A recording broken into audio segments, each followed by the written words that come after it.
paddles have been part of swimming for a long time and will continue to be. Nearly every Olympic swimmer for the past 30 years has used some sort of paddle on a regular basis. They use them for building strength while training and for working on stroke technique. Elite swimmers also know how to use paddles, which is very important. First, who can benefit from paddles? My answer is one of those sentences that can get copied out and pasted to other websites with the words, "Did you see what that guy wrote?" So please, read the entire sentence first. It's this: just about every swimmer of almost every age could potentially benefit from some sort of paddle. I've hedged on every level, but that fits with my philosophy that swimming is a very individual experience. If you have fragile shoulders and joints, paddles may not be right for you, but the smaller finger paddles might be right. If you are 6 years old and still figuring out how to swim, paddles may not be right for you, but sculling with small strapless paddles might be just what you need to get a feel for the water. If you've never used paddles but want to try, the giant-sized paddles may not be right for you, but smaller paddles might be just what you need. When most people think of swimming with paddles, they imagine cranking out lap after lap with huge pieces of plastic, swimming the way they normally do, and just putting more stress on their shoulder joints. This is not the way to use paddles.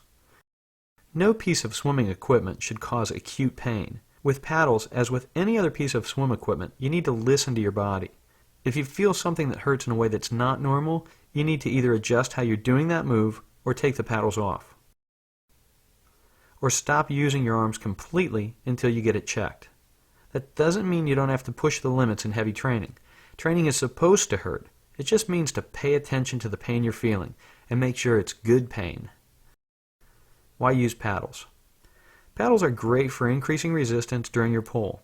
By making your hand larger, it's tougher to pull effectively through the water. This makes you work a bit harder or use muscles you don't normally use.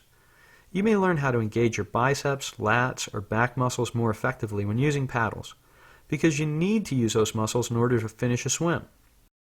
Paddles can help you understand what the hand is supposed to do at the front of the stroke. Do your hands connect, or do they fight to get the pull started?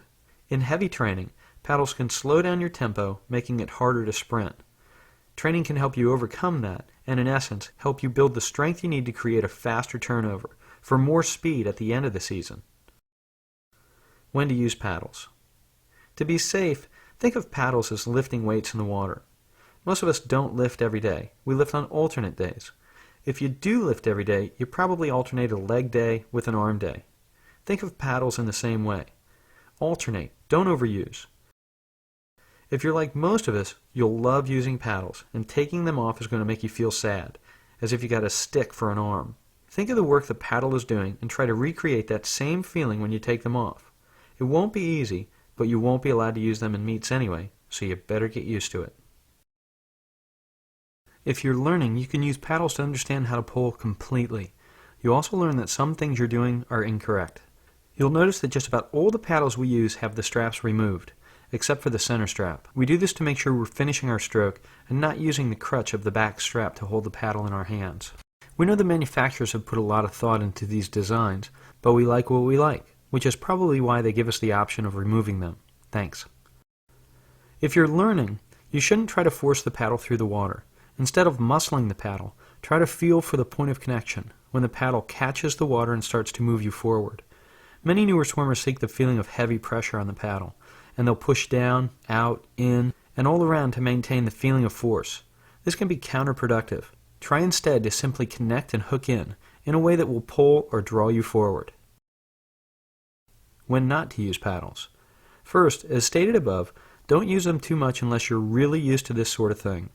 If you're prepubescent, you should use paddles only for learning, and not so much for training. They simply put too much strain on young joints.